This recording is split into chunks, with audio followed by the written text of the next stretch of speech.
या व्हिडिओत पुढे काही मिनिटं मी जे सांगणार आहे ते तुमच्या रिस्कवरती ऐका. जर तुमच्यात ऐकण्याची सहनशक्ती आणि ताकद असेल तरच व्हिडिओ पुढे बघा, कारण या घटना आणि अनुभव हादरवून टाकणार आहेत. कॉकरोच जनता पार्टीच्या मोर्चात पेलेट गन्सचा वापर करण्यात आला असं सुरुवातीला म्हटलं गेलं, पण दिल्ली पोलिसांनी त्याला साफ नकार दिला. पण 3 तरुणांच्या अंगावरच्या जखमा आणि त्यांचे मेडिकल रिपोर्ट्स एक वेगळीच गोष्ट सांगतात. त्यांचे अनुभव, रिपोर्ट्स आणि पुरावे हे सगळं आपण आजच्या व्हिडिओतनं समजून घेणार आहोत. नमस्कार, मी देवयानी आणि तुम्ही बघताय मुंबई तक. राहुल गांधी एका तरुणाला समोर घेऊन आले आणि माध्यमांशी संवाद साधला आणि त्यांनी काय दाखवलं बघा. ये है पैलेट गन। थोड़ा घूम जाओ। इसको कहते हैं पैलेट गन। इसको इसको कहते हैं पैलेट गन।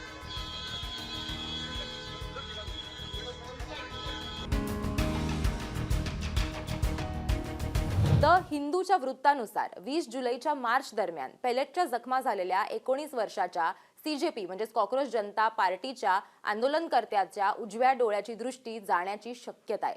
डॉक्टरांनी त्याच्या डोळ्यात सुधारणा होण्याची फक्त 1% शक्यता असल्याचं त्याच्या कुटुंबाला सांगितलंय. आता राहुल गांधींनी दाखवलेल्या दृश्यांवर तुमचा विश्वास नसेल तर हे बघा. दुसऱ्या 25 वर्षांच्या आंदोलनकर्त्याचे रुग्णालयातले रिपोर्ट्स. त्याने इंडिया टुडेशी बोलताना काय सांगितलंय बघा. तरुण म्हणतो की जेव्हा मी सीजेपीच्या आंदोलनात गेलो होतो तेव्हा मला वाटलं सुद्धा नव्हतं की माझ्यावरती पेलेट गनने गोळीबार होईल. मला वाटलं की पेलेट गन ही फक्त काश्मीरमध्येच वापरली जाते. मी तर संसदेवर काढलेल्या मार्चमध्ये सहभागी व्हायला गेलो होतो. जंतर मंतर जवळ आंदोलनकर्ते आणि पोलिसांमध्ये झालेल्या चकमकीत जेव्हा अश्रुधुराच्या नळकांड्या फोडल्या जात होत्या त्याच दरम्यान मला गोळी लागली. त्याच्या म्हणण्यानुसार 20 जुलै रोजी नवी दिल्लीतल्या जंतर मंतर जवळ कॉकरोच जनता पार्टीच्या चलो संसद मार्च दरम्यान त्याच्यावरती पेलेट गननं गोळीबार करण्यात आला. नाव न सांगण्याच्या अटीवरती 23 जुलैला इंडिया टुडे डिजिटलशी बोलताना त्या तरुणाने संपूर्ण प्रसंग सांगितला. त्याच्या सफदरगंज हॉस्पिटलच्या मेडिकल रिपोर्टमध्येही पेलेटच्या म्हणजे छर्यांच्या जखमांचा उल्लेख असल्याचं त्यांनी सांगितलंय.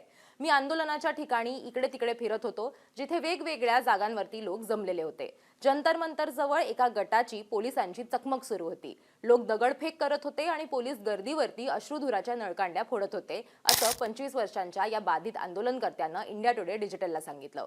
हे नक्की कोणी सुरू केलं मला माहित नाही, पण मी जे पाहिलं त्यानुसार पोलीस एका पाठोपाठ एक अश्रुधुराच्या नळकांड्या सोडत होते. माझ्या शेजारीच उभ्या असलेल्या एका माणसाच्या डोळ्याच्या वर अश्रुधुराची नळकांडी लागली. सुरुवातीला नळकांड्या हवेत मारल्या जात होत्या, पण जेव्हा चकमक वाढली तेव्हा त्यांनी म्हणजे पोलीस आणि आरएएफ हे थेट लोकांच्या दिशेनं बंदूक आडवी धरून मारायला त्यांनी सुरुवात केली असं त्यांनी सांगितलं. गर्दी नियंत्रणात आणण्यासाठी पेलेट गनचा वापर केला जाईल अशी आपल्याला अजिबात अपेक्षा नव्हती असं सुद्धा त्यांनी म्हटलंय. पुढे आंदोलनाच्या ठिकाणी झालेल्या गोंधळात मला अचानक एक पोलीस माझ्यावरती बंदूक रोखून धरताना दिसला, म्हणून मी पळायचा प्रयत्न केला. त्याच वेळी माझ्या पाठीवरती आणि उजव्या कोपऱ्याजवळ गोळी लागली. जर मी त्याला माझ्यावर निशाणा धरताना पाहिलं नसतं आणि पळालो नसतो तर मला वाटतं की गोळी थेट माझ्या तोंडावरच लागली असती असंही तो पुढे म्हणतो. तो म्हणाला की कदाचित भीती आणि धावपळीमुळे त्या लगेच वेदना ज्या आहेत त्या मला जाणवल्या नाहीत. तप्त धातू माझ्या मांसात शिरला. माझी पाठ जळत असल्यासारखं मला वाटत होतं. सुरुवातीला मी गोंधळात पडलो. मला वाटलं की कदाचित अश्रुधूर असाच असतो, पण काही मिनिटातच तप्त धातू माझ्या मांसात शिरल्यासारखं वाटू लागलं. माझी पाठ जळतीये असं मला वाटत होतं. मग मी जखम पाहिली तर रक्त बाहेर सांडत होतं असं 25 वर्षाच्या या तरुणाने सांगितलंय. मला आश्चर्यही वाटलं, कारण मला असं त्यावेळेला वाटलं की पोलीस अधिकाऱ्याचा निशाणा हा खरंच इतका अचूक असू शकतो का.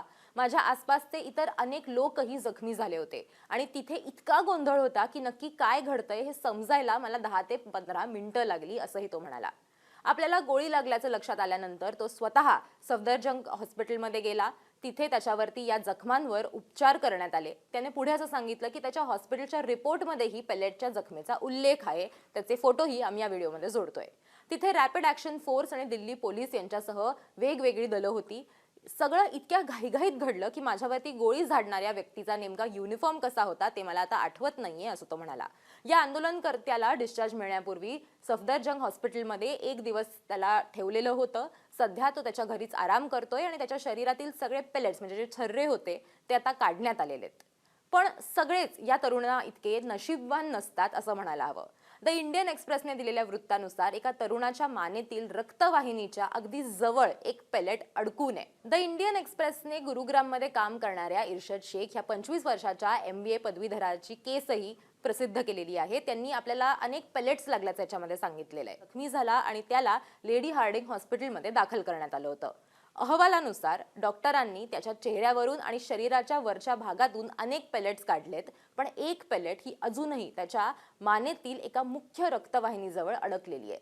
त्यासोबत असलेल्या एका मित्रानं असा आरोप केलाय की कॅनॉट प्लेस इथल्या पालिका बाजाराजवळ एका RAFच्या जवानानं त्याच्यावरती गोळीबार केला.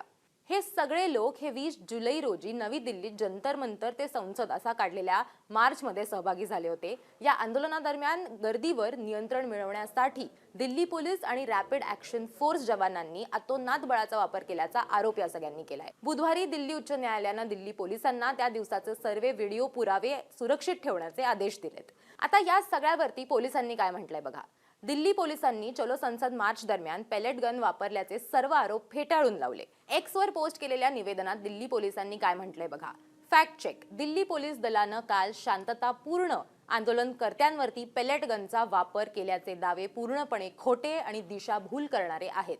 दिल्ली पोलिसांकडे पेलेट गन्स नाहीत आणि ते सध्या सुरू असलेल्या आंदोलनात त्यांचा वापरही करत नाहीयेत.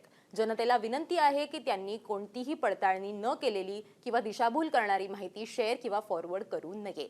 Press information ब्युरोच्या fact check हँडलनं Xavier असं लिहिलं की सोशल मीडियावरती एक व्हिडिओ फिरतोय ज्यामध्ये पोलीस दलानं दिल्लीतल्या शांततापूर्ण आंदोलनकर्त्यांवरती पेलेट गन वापरल्याचा दावा केला जातोय. हा दावा खोटा आहे. पडताळणी केलेल्या माहितीसाठी नेहमी अधिकृत स्रोतांवरतीच विश्वास ठेवा असंही त्यांनी म्हटलेलं आहे. आता या सगळ्यामध्ये आपल्याला हे आधी समजून घ्यायला हवं की पेलेट गन म्हणजे नक्की काय आणि गर्दी नियंत्रणासाठी त्याचा वापर का केला जातो. पेलेट गन्स, ज्यांना पंप ॲक्शन गन्स किंवा दंगल विरोधी शॉटगन्स म्हणूनही ओळखलं जातं, त्या अशा कारतुसांचा वापर करतात ज्यातून एकाच वेळी लहान धातूचे शेकडो तुकडे म्हणजे पेलेट्स जे आहेत ते पसरतात. एकाच गोळीसारखं नसून ते एका मोठ्या भागावरती अनेक छर्रे पसरवतात. भारतात मुख्यत्वे केंद्रीय राखीव पोलीस दल म्हणजे CRPF आणि जम्मू काश्मीर पोलिसांकडून हिंसक जमावाला पांगवण्यासाठी कमी प्राणघातक शस्त्र म्हणून त्याचा वापर केला गेला. 2010च्या काश्मीरमधील हिंसाचारानंतर ज्यामध्ये पोलीस गोळीबारात 100 पेक्षा अधिक लोकांचा मृत्यू झाला होता, जिवंत दारुगोळ्याच्या तुलनेत मृत्यूचं प्रमाण कमी करण्याच्या उद्देशानं काश्मीरमध्ये पर्याय म्हणून पेलेट गन आणल्या गेल्या होत्या. पेलेट गनच्या वापरासाठीच्या मानक कार्यपद्धतीत म्हणजे SOP मध्ये त्यांना अंतिम उपाय म्हणून त्याचं वर्णन केलं गेलेलं आहे, ज्यांचा वापर हा फक्त समजूत काढणं, इशारा देणं, वॉटर कॅनन, अश्रुधूर आणि इतर बिगर प्राणघातक मार्ग अपयशी ठरल्यानंतरच केला जावा असं सांगण्यात आलेलं आहे.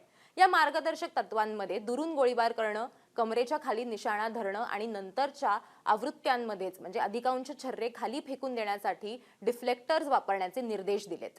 Bureau of police research and development आणि संबंधित नियम देखील संयम पाळण्यावर आणि कमीत कमी बळाचा वापर करण्यावर भर देतात. पण काश्मीरमधून गेल्या काही वर्षातील अहवालांमध्ये अशा अनेक घटनांची नोंद झाली आहे जिथे या नियमांचं पालन केलं गेलेलं नाहीये, ज्यामुळे गंभीर दुखापत झाल्या आहेत, विशेषतः डोळ्यांना. काश्मीर बाहेरही पेलेट गन वापरल्याचे दावे समोर आलेत. जंतर मंतर जवळील 20 जुलै आंदोलनातील हे दावे देशाच्या राजधानीत आणि तेही शहराच्या मध्यभागी नागरिक पेलेट गननं जखमी झाल्याची एक दुर्मिळ घटना आहे. आता या सगळ्यामध्ये किती लोक प्रभावित झालेले आहेत आणि त्याची अचूक संख्या काय आहे हे अद्यापही स्पष्ट नाहीये. दिल्ली पोलीस आणि PIBने आरोप फेटाळलेत, पण इंडिया टुडे डिजिटलनी अशा एका व्यक्तीशी बातचीत केलेली आहे ज्यांनी असं सांगितलेलं आहे की एका पोलिसाला त्याच्यावरती बंदूक रोखताना पाहून दूर पळण्याचा प्रयत्न करत असताना त्याला पेलेट्स मारण्यात आले आणि त्याच्या मेडिकल रिपोर्ट्समध्येही पेलेट्सच्या जखमेची नोंद आहे. हे सगळं इतकं गंभीर आहे की याच्यावरती विश्वास ठेवावा की नाही असं सुरुवातीला म्हटलं जात होतं, पण आता रिपोर्ट्सही आपल्याला हेच सांगतायत, जे अर्थातच आम्ही या व्हिडिओमध्येही जोडलेले आहेत. तुम्हाला या सगळ्याबद्दल काय वाटतं ते आम्हाला कमेंट करून नक्की सांगा आणि सगळ्या अपडेट्ससाठी मुंबई तकला सबस्क्राईब करायला विसरू नका.